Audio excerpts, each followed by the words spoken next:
भी देख सकते हैं, ठीक है। नज्म के मायने हैं मोती पिरोना, है ना। जो धागे में माला बनाने से पहले मोती पिरोते हैं ना, मोती डालते हैं धागे में, तो उसे बोलते हैं नज्म, यानी नज्म के मायने हैं मोती पिरोना।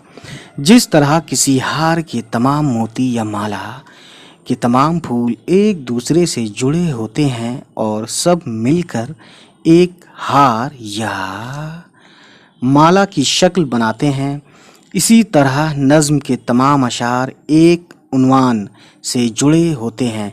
अब गाइस यहाँ कहने का मतलब यह है कि गज़ल होती है, गज़ल का हर शेर अलग अलग दुनिया का होता है, ठीक है, यानी अलग अलग टॉपिक हो जाता है गज़ल में। लेकिन नज़्म में क्या है कि नज़्म में क्या कहते हैं कि नज़्म के तमाम अशार एक ही उन्वान का मतलब यहाँ ये है कि एक ही टॉपिक पर या एक ही टॉपिक से जुड़े होते हैं, है ना। ये एक इम्पॉर्टेंट बात है, ठीक है। पूरी नज़्म चाहे वो 10 लाइन की हो, चाहे वो 15 लाइन की हो या 20 लाइन की हो,